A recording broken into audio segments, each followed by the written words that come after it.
Thank you, Jeff. Well, good evening, folks. Tonight we're here because it's all about this, an amazing publication that's recently come out, Water for a Thirsty Land, the story of the Orange River Project. And it's really very exciting.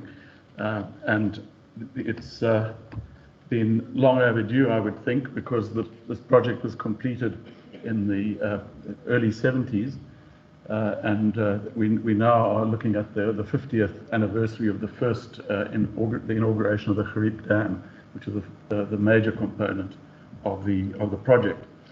And the editor-in-chief of this book was Tony Murray, sitting here next to me, and it's a great honour to in fact introduce Tony to you, together with his editors, specialist editors, some of who are also here tonight. There's Brian Alexander, and there's Bob Blythe, who isn't here with us, and Tony Boniface, who couldn't make it tonight, and there's Alistair Morgan, who could make it tonight. So great to have you here to support Tony with this presentation. Yeah, so this book was commissioned by the SAICE, by SAICE, and it was compiled, authored, collated, edited. I don't know quite which one to use because it's all in the book, and by the History and Heritage panel. And it really talks about an amazing project and a great success story, and it really brings out a lot about the project, but weaves in incredibly the people, both on the project and along the route of the project, and the beneficiaries of the project. And it also brings in very nicely and pointedly the politics. And so, having said that, I just wanted to acknowledge Tony Murray in particular, and his career, outstanding career in civil engineering, and in retirement, a mammoth contribution to SAICE and to the professional engineering industry as a whole, in making the public and those in governance aware of the role of the engineer. Tony, with your tolerance, we just want to acknowledge that you did your schooling in Kimberley, and that you attended UCT and qualified there with your BSc in engineering, and subsequently through UNISA did a BCom. Most of your career was spent in the Western Cape with the Divisional Council on projects, and the Divisional Council then becoming the Western Cape Regional Services Council, and later the Cape Metropolitan Council. And you were involved in some impressive projects, not the least being the project engineer and director of works at Atlantis, and also involved in the Elsies River and Kales River projects as Deputy Director, Engineering Services for the Western Cape Regional Services Council. And finally retiring as Head of Engineering and Planning at the Department of the Cape Metropolitan Council. So Tony retired in 1997. I think for Tony, retiring was a misnomer, because he actually then kicked into top gear and went on to his real passion, which was really, Tony had a mission in retirement to improve the image and status of the profession and its members. And this really was prompted by an appalled lack of knowledge by the general public, and particularly decision makers, about the role and skills and achievement of civil engineers. And so Tony then put a lot of things into action, and we're not going to go through them all, but he devised courses to set out the skills and duties required of a municipal engineer, and presented these to local authorities. He founded the SAICE Historical and History and Heritage panel, and wrote many articles which appeared in the SAICE magazine and in other publications. Yeah, and he gave public lectures, including UCT summer schools, and quite markedly influenced the American Society of Civil Engineers to consider international landmark awards for the Woodhead Dam on Table Mountain and the lighthouse at Agulhas. No mean achievement.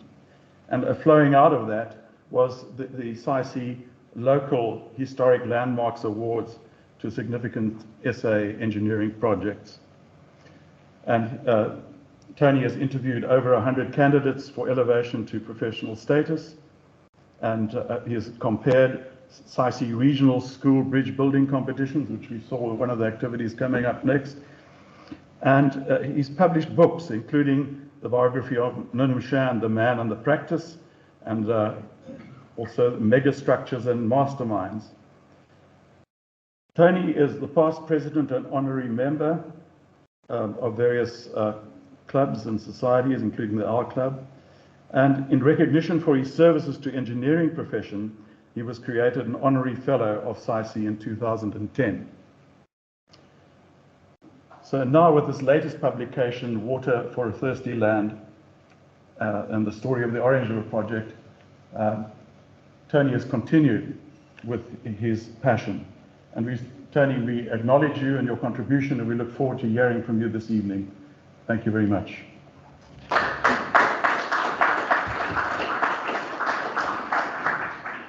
Thank you, Ed. I thought this was about a book and not about me, but thank you for those very kind words. And thank everybody for the turnout. Can you hear me at the back? Okay? Fine, because I usually can get my voice at the back, but it's not too good tonight. But I wasn't expecting so many people, and I and my colleagues are very, very honoured that as many as sometimes come to the awards meeting have come out tonight. It's been nice indeed. Thank you very much for coming. But what's it all about? Well, I'm not going to talk too much about the book. I'm going to leave that to my colleague Alistair and my colleague Brian, who can answer some questions later if you want to, because actually, technically, I don't know what the heck's going on in the book. It wasn't my part of the book at all. But what I would like to tell you is something about the background to the book. Excuse me sitting down too. In my cricket umpiring days, I used to have to stand for 2.5 hours, and believe me, the last half hour, after 6 hours on a Saturday evening standing, the last half hour was pretty hard on your hip joints and hips. I can't even stand the kill street for 5 minutes these days, so there we go. It worried me from years back that engineers weren't sufficiently accepted and understood by the general public. Doctors, you think are wonderful. You know what they do. Lawyers, Germany, advocate, or whatever what to call them, judge, and so on. Are they any better than engineers? But we don't have any status at all in the community compared to those attorneys and doctors and other professionals. And why was it, when asked? And I thought, well, really, it's because people don't know what civil engineers do. And they don't realize what contribution we make to the community. And you ask a layperson, what does a civil engineer do? Oh, he builds roads. Well, how does he build a road? Oh, well, he stands in front of a bulldozer and waves his arms and says, catch a bit here. Or how do they build bridges? Oh, well, you throw a bit of concrete and put a bit of a form up and throw a bit of concrete, that's it.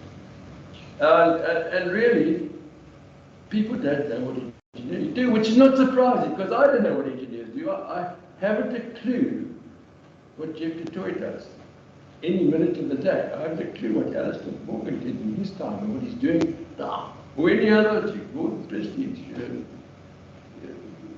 just the back thing. I don't know how an engineer spends his day. I know how I spend my day. I didn't even know how some of the people in my office got the name, but that is the problem, that people don't understand what engineers do. And this was no more apparent in 1999. Alison Lawless dragged me along to Parliament, where we had to address one of those parliamentary committees and tell them what engineers did. And these parliamentarians hadn't the faintest idea what a civil engineer was or where his place was.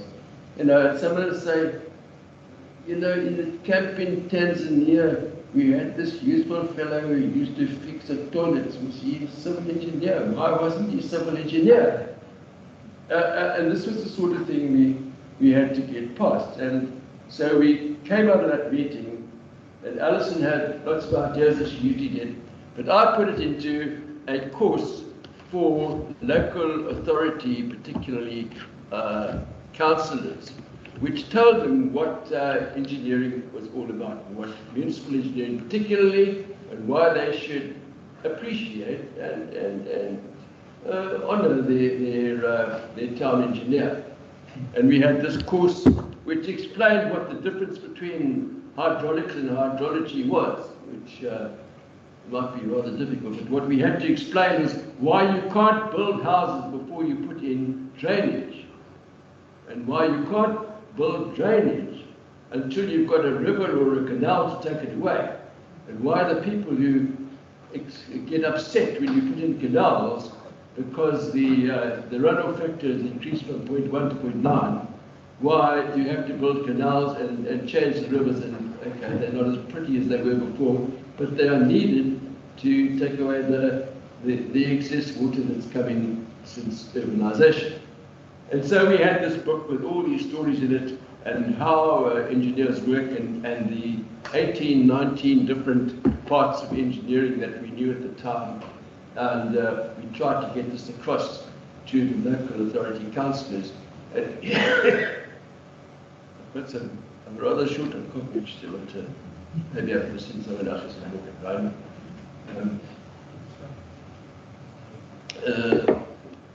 So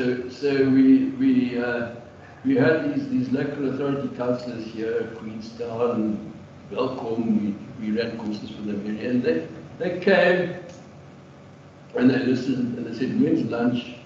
And when they had a good lunch, they went to sleep and they weren't interested anymore. And in fact, they ran water off the ducks back. They didn't give a hoot about the engineering side of it. They were interested in the lunch.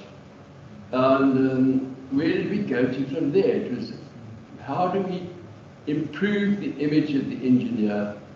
At that stage, the 2003 anniversary, the 100-year centenary anniversary of SAICE came up, and we persuaded Graham Ross, who had made a huge inventory of all the roads and passes in the Cape, to distill this thing into a popular book. And it came out with The Romance of Cape Mountain Passes. And the Graham Ross was going to call it Mountain Passes, or the Western Cape, or something like that. And a very canny engineer, Ross Parry Davis, said, "That'll never sell, you've got to have a romantic name," so it became The Romance of the Cape Mountain Passes. Whether that sold it on its name alone, I don't know. But it's now, it's about its 8th edition, 8th printing, and it has sold, 100,000 copies, and everybody knows it. So that was the first thing which got the public interested in civil engineering.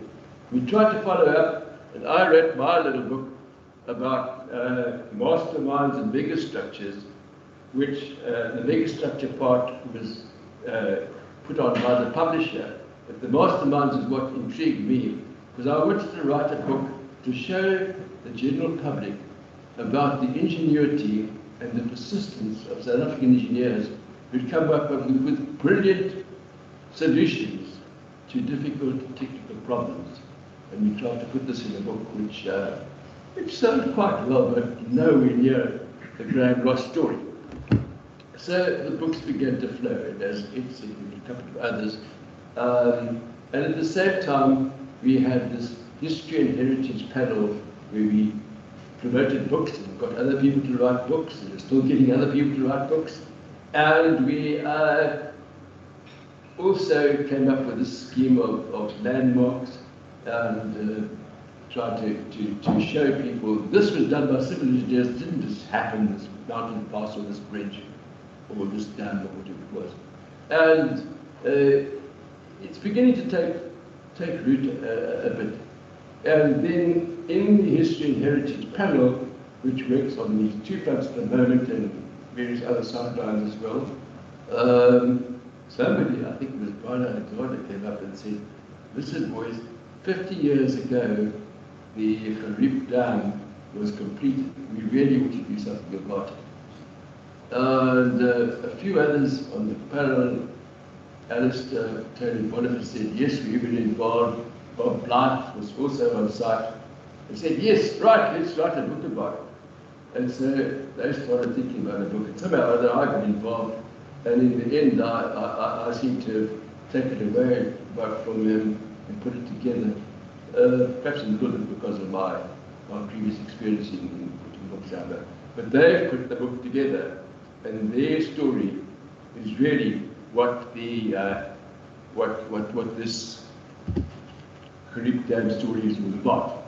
And it starts with the background, because nobody realizes that the harnessing of the Orange River happened before the creation of Union.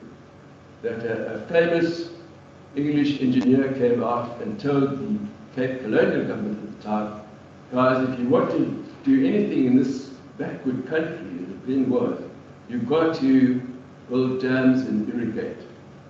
And he came up with this report, which was taken on by various other members of the Water Affairs Department, it's called Department of Irrigation originally, particularly by a wonderful and enormously intelligent and useful member of the department, the head of the department, Dale Lewis, who was the head from 1920 till 1940 on.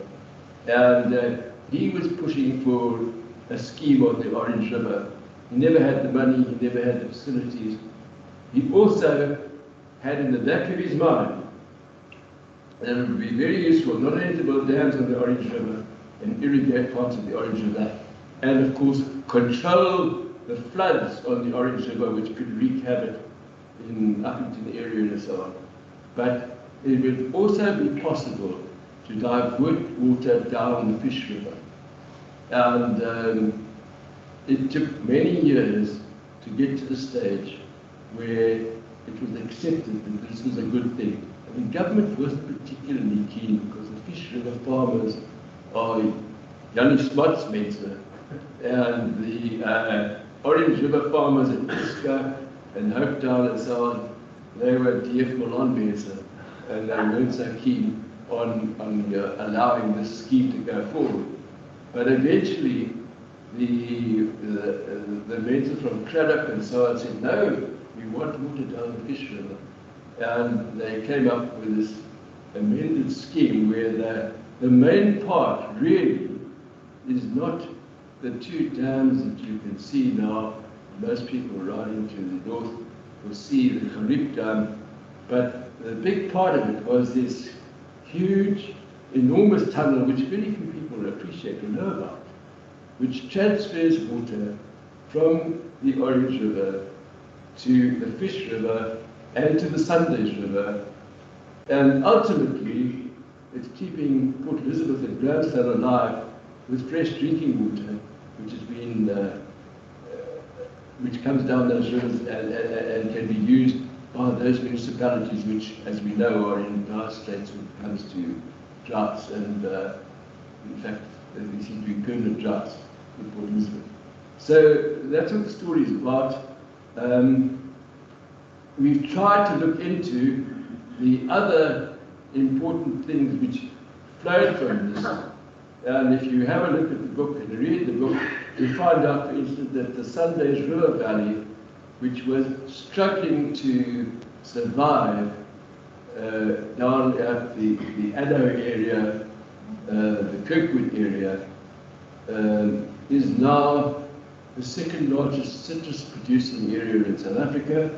The GDP is in billions, and as we were told by the CEO of that community, if you have a gin and tonic in Hong Kong or in Dallas, the chances are that the lemon in your gin and tonic comes from the Sundays River Valley.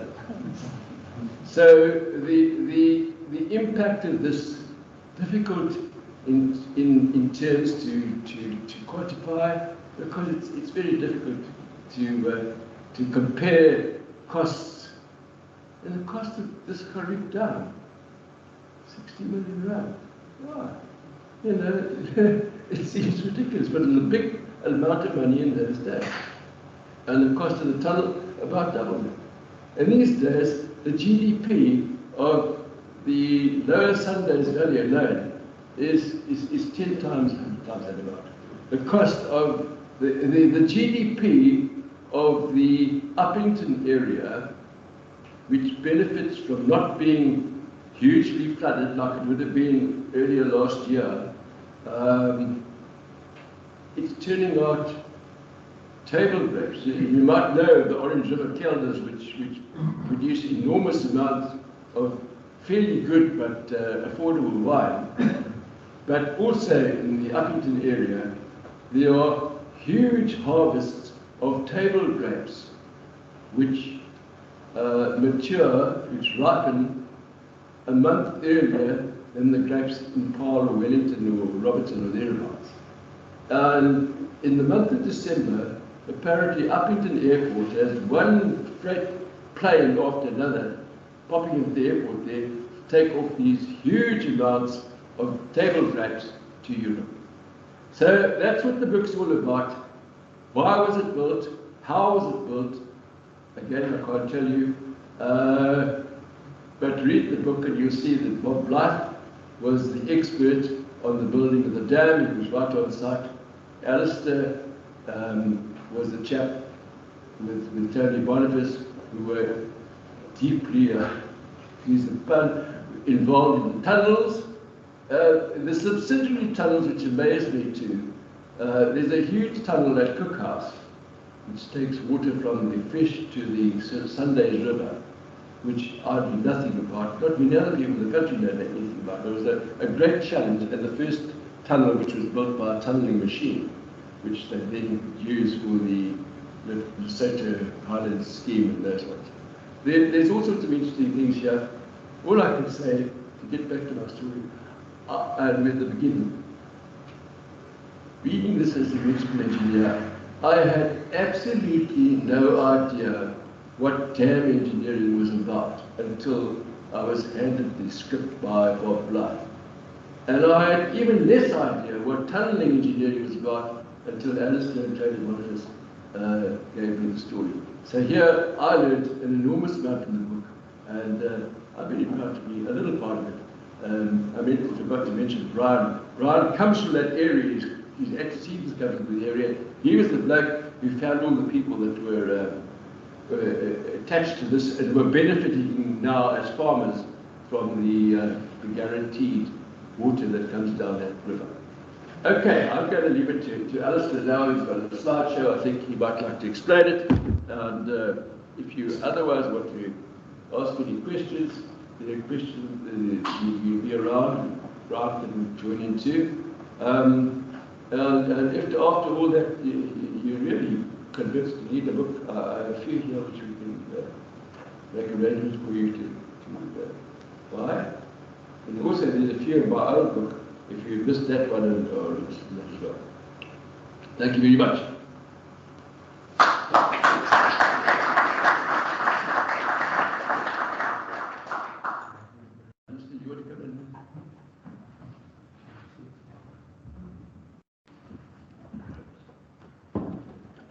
Thank you to Tony, who's given us an amazing resume of précis of the whole book, which really covers just so much from the early history back into the 1800s right through to today.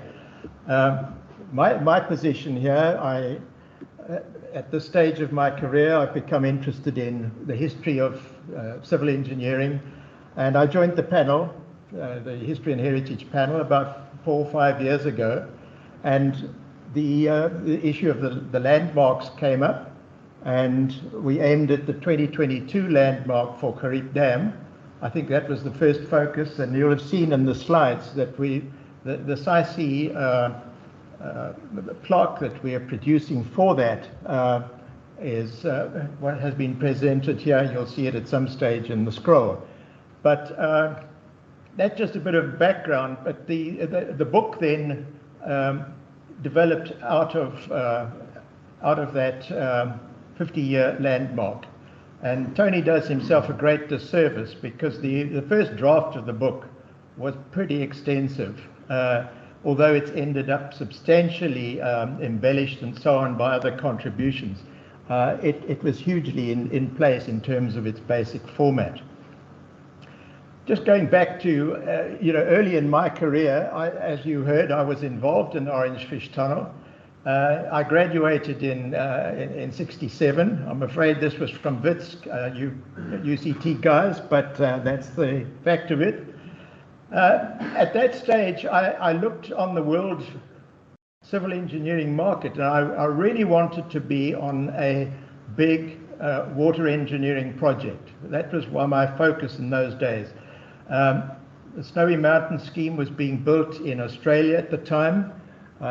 US Bureau of Reclamation was building really big dams in California. And then suddenly the Orange River scheme appeared on the scene. And I think for young people today, it's good to realize that this was a global mega project of the time.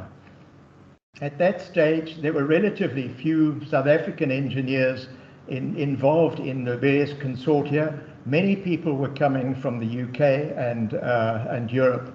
So it was very much a scheme on the global scale. Well, I was aiming at water engineering. I ended up getting a job in the tunnel, and I've been a geotechnical engineer ever since. But this has brought me back into a bit of water engineering. My part of the project was really to go up to Gariep Dam and try and assemble information, do research work, get drawings, get photographs, progress photographs, rephotographed. This is the image of our last year's plaque, which will go onto the dam fairly shortly. And basically it was a research, information gathering and so on. And it certainly helped me to embellish the story of the Orange Fish Tunnel. I learned obviously a lot about the dam itself. Interesting story behind that, because Department of Water Affairs had done a huge amount of research work into the Orange River scheme for the better part of probably 20 years before it was finally promulgated in Parliament. I've done a huge amount of drilling. If we look at the 82 kilometers of tunnel length, Water Affairs in various stages did the better part of 28 kilometers of core drilling right down the site. And those holes were on an average 300-meter centers for 82 kilometers. So it's a measure of what went into this project by Water Affairs before the project was ever let.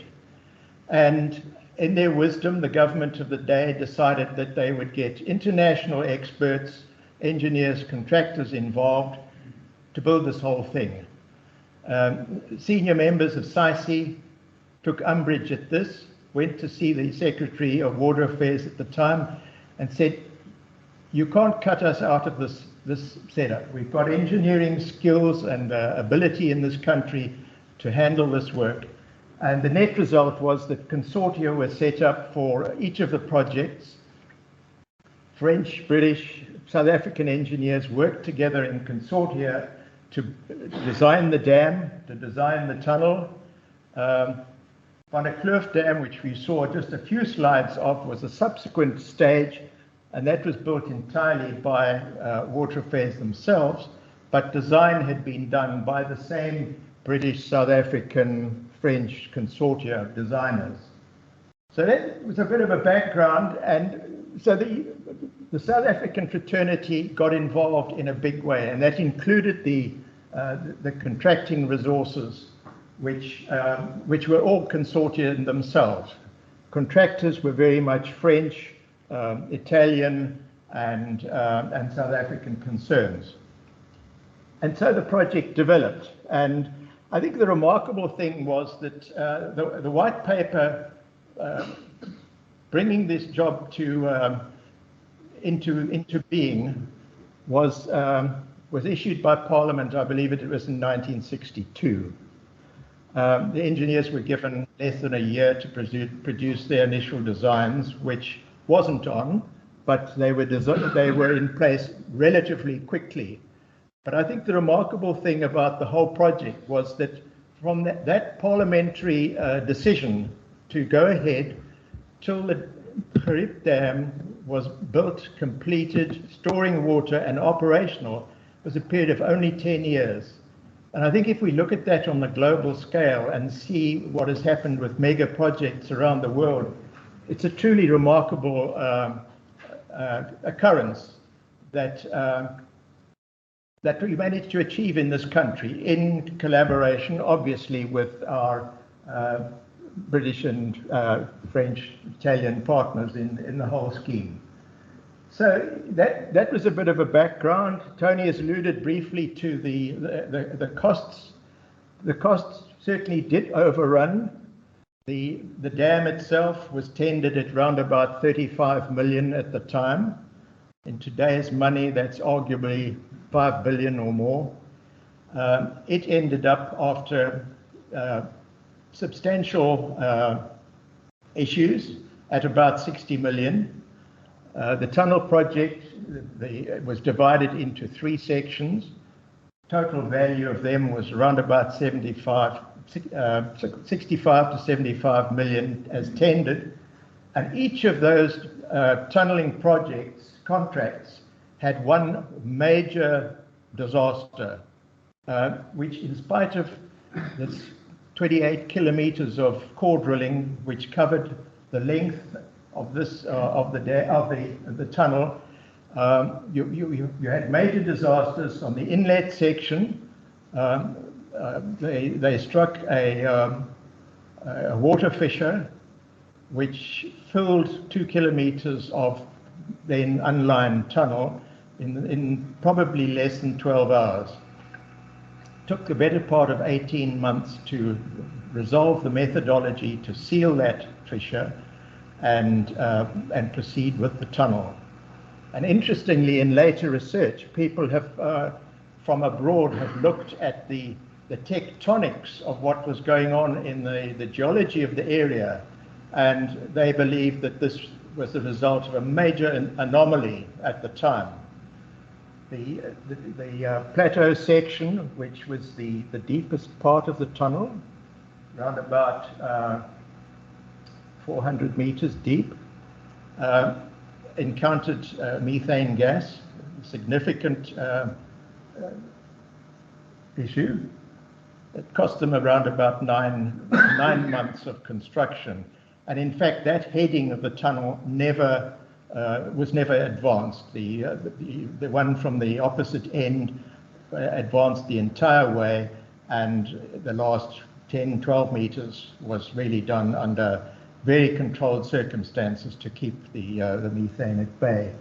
And the outlet section, which was where I worked, and a lot of these pictures you're seeing of the underground works are familiar to me, but on that section we had most of the outlet drive, which was probably around about 5 kilometers, was under very low, it had very little rock at the crown level. So major collapses occurred. You saw one on the slides with very substantial steel arching in place and so on. And sections were also subsequently done by cut and cover.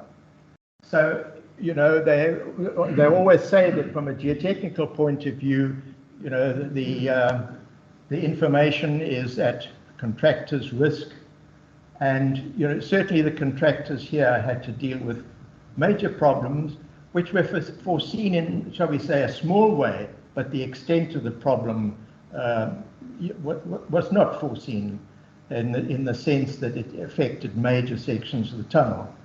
So I think the slide presentation, which is largely rephotographed construction photos, a few contemporary ones which I've taken on the visits up to Gariep over the last couple of years, help us just to have a bit of possibly a talking point to you know, raise questions which you may wish to do. And I think that's really all I need to say at this stage. It was certainly a project which it's been a great joy to be involved in the book now, writing about something that I had a little bit of a share in 50 years ago. Thank you.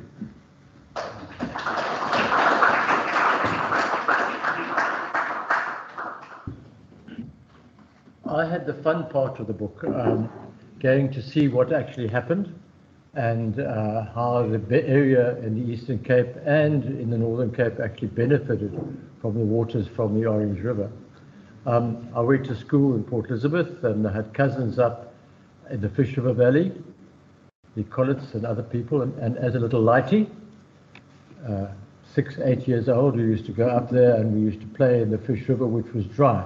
So we could make the clay orsa and we could dig into the banks of the Fish River, but the water just flowed very rarely. The farmers there waited for the floods to come, and then they fed the water off as quickly as possible to flood irrigate their lands, and then they had to wait for another 6, 9, 12 months before the waters came again. So it's very much hit and miss. Then later on, I took over from Steve Fanner as resident engineer in Elliot, building the roads on the Northern Cape. And in 1974, the Fish River had the major floods. There's some pictures in the book, but they really were major. And we had to go and help send our equipment down to the Fish River to try to get the roads reinstated and to repair the bridges. The roads foremen were very resourceful, and when you sent a bulldozer or something down to repair the floods, they always came back with a loaded transporter absolutely packed full of pineapples or something like that, so they could make money on the side. Anyway, when this book was first mooted, I volunteered to get involved, but to look at not the engineering side, but the benefits of the project. And we had 3 or 4 visits to the area, made contact with relations again, and spoke to people, the farmers, the water boards, which are now called water users associations, and went to visit the places themselves to see what was happening. The Fish River itself was very, very impressive. With the regular water coming through, and that is a massive flow of water. You just have to go and look at that water flowing down from the tunnel. It goes into the Brock River and then into the Grootvis. It's called the Great Fish now to differentiate it from the Namibian Fish River Canyon. Anyway, now they can irrigate directly the farmlands around Alexandria were the breadbasket, the dairy farming area. But to get any land for dairy farming was extremely expensive. And it so happened this time that they managed to work a way of creating long life milk. And suddenly the farmlands around the Fish River became the hub of dairy farming in the Eastern Cape. And they didn't have to worry about being far from the markets. The long life milk was there. They could grow fodder for their cattle and their stock. And they even tried things like ostrich farming, and all different crops. They're very resourceful. Further down, we visited the Kirkwood Sunlands area and saw the orchards there. The waters in the Sundays River became very brack, and they couldn't in fact use that water to irrigate the lands because it just used to kill the crops. Now with the fresh supply, the citrus farming took off. But there were other benefits. The Riet River, which is just south of Kimberley, feeding an area around Jacobsdal, they had a scheme there that was built during the Second World War by Jannie Smuts's people there to create farming opportunities for people returning from the Second World War. And they used Italian prisoner of war to actually dig the canals and the irrigation system. But these Italians were very resourceful, and they actually built their own aeroplane, which they hid away, and they tried to escape from their prisoner of war surroundings. And they didn't manage, but the remnants of the scheme were there.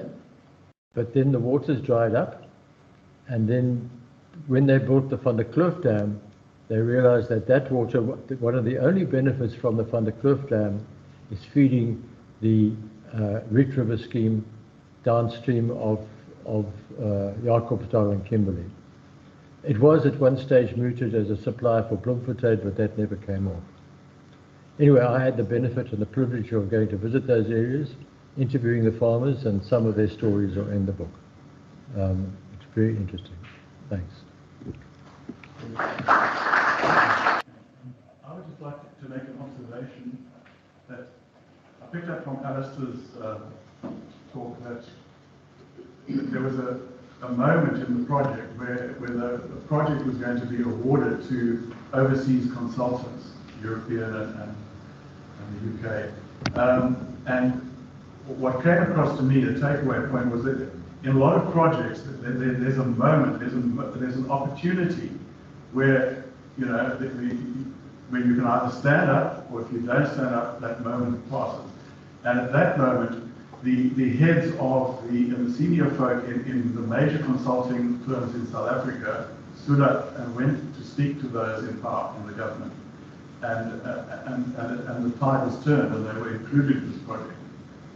And the impact of that going forward was immense, because you then had a situation where consortia were flowing from the origin project, and links were set up, networks were set up between South Africa and overseas, within South Africa between the major consultants. Expertise was developed, which then fed into projects like the Eskom hydroelectric scheme, the Drakensberg project. Feeding from that, feeding to the Lesotho Highlands water project. And so it really opened up the whole South African engineering industry, consulting engineering industry, to the big wide world, and to apply here in South Africa. I think this is a hugely important issue, because it really supercharged the civil engineering industry and projected them into the world league. And out of this, a guy like Tony Boniface, who was my immediate senior on the tunnel, he'd been involved in tunneling around the world for his entire career. A lot of it in the Far East, a lot of work in Hong Kong, in China. He was involved in the Lesotho Highlands. So he is stuck in a very specific sphere. But I think the issue is hugely important. And at the time, it was the president of SAICE, and I think the head honchos of H2O, Watermeyer and Shan, who made that presentation, and it was obviously made on the highest level, and met with the right response from Water Affairs. And I think Water Affairs at the time were very reluctant to let go of the process, because they had a huge amount of design expertise themselves. And one of the issues that was hugely important at the time, which the foreign engineers resisted, was to make a double curvature arch dam work on both sides. Now, Kloof was fairly good in that it's a substantially narrower valley, but Gariep Dam is a very wide valley, and the French engineers, who were really the experts at the time in double curvature arch, resisted this thing. They were very much against it. Water affairs stood their ground, and in the end a compromise was reached, and you see the double curvature arch in that picture there. And on the plan, that's only about the middle third of the dam. In effect, the gated structures, the penstocks and everything like that sit in a characteristic gravity section, and obviously very acute design to get a transition from the gravity sections into the double curvature arch, so that both sides of the fence were had their ideas resolved. But it was, and there you see the double curvature arch. I think in one of the other figures, which might appear soon, you see the gravity section. But there was a great deal of compromise. But I think, according to the end of the day, it was the water affairs expertise, and they had built a number of arch dams already at that time around the country, and they had the expertise, and they were not prepared to let this go.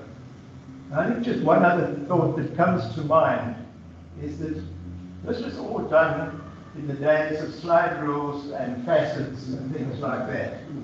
We didn't have finite element analyses to analyze those amazing sections.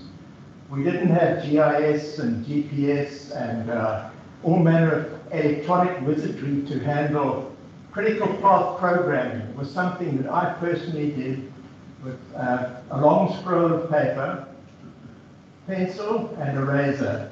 And that's how you did it in those days. No fancy electronic gimmickry. So I think that too illustrates the quality of engineering that you had to deal with very complex issues. And Bob Blythe, who was very much involved in the dam, elaborates a great deal more on this.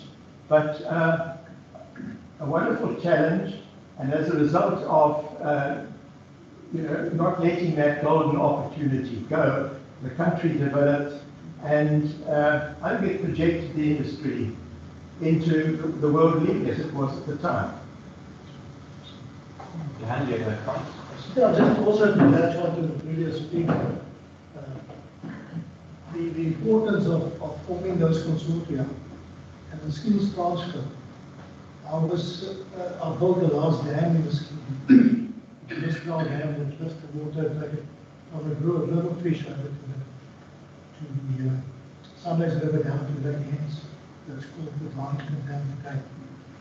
And that entire scheme, from where it comes out of the Cookhouse Tunnel, were designed and constructed by South Africans. There weren't any foreigners on that project. A lot of new things were tested. The Liscard Dam was the first dam in South Africa where the concrete wall was done with RCC and other compacted concrete. So important, that all flowed from that one decision to keep the South African engineers in the room. I think that one thing that comes to mind, and it's a question about the tunnelling, which was raised at the time. There was a lot of talk at that stage of tunnelling with large bore tunnelling machines.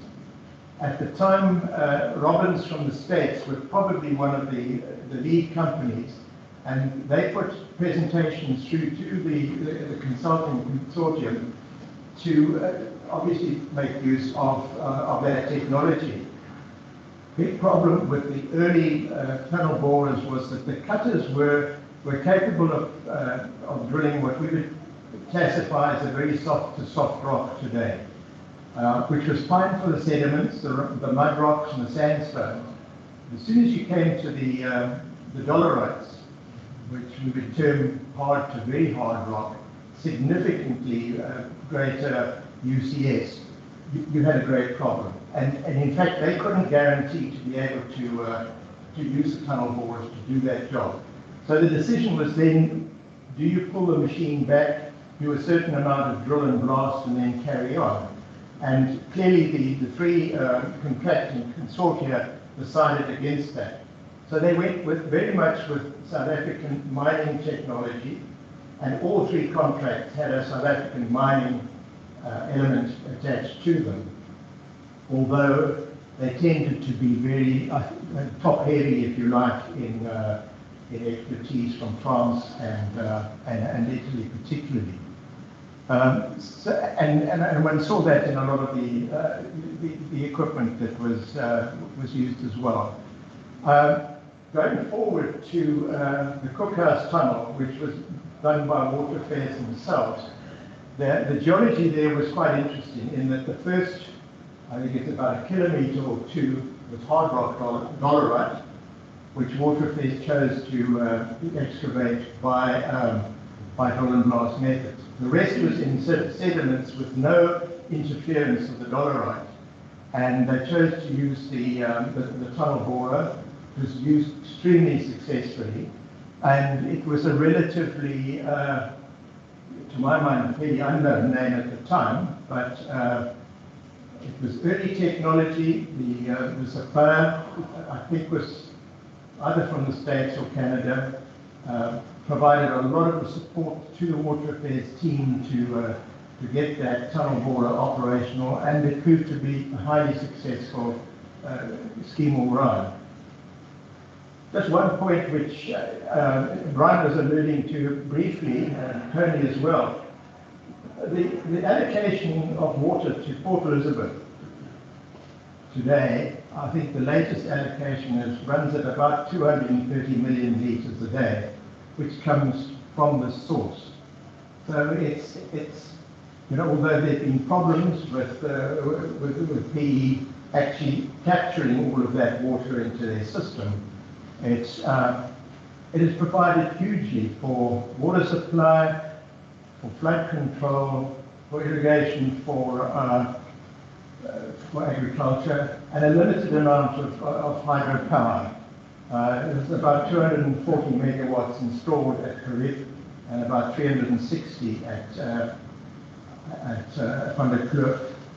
And one of the interesting factors from an electrical engineering point of view is that those machines can operate both as turbines and as pumps. And they have been instrumental in stabilizing the very long power lines between the Eastern Transvaal power stations and the Western Cape. So, although there's no generation effectively from the tunnel, you've really got very little potential energy. The fall is probably only around about 42 meters between the level of the Orange River and the Fish River, running at about 1 in 2,000 or something like that.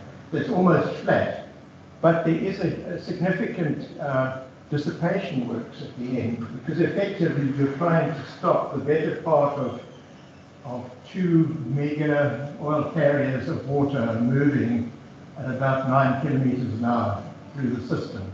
So you've got to hold that back and take the energy out before it hits the rather fragile tether spray. Yeah, put it in the sun. Sure, it's such a fascinating discussion, and I totally credit to you and your team putting this together. There was chat at the council meeting just yesterday at SAICE about the value of heritage and street committee and the work that it's doing, and calls for more people to get involved. And really, I mean, engineering is about trying to tell our stories, because we have done these amazing pieces of work, but we don't get to tell our story as well as we should. So your efforts have really sort of advanced that again, and hopefully will encourage more of us to tell our stories also about the amazing work that we do.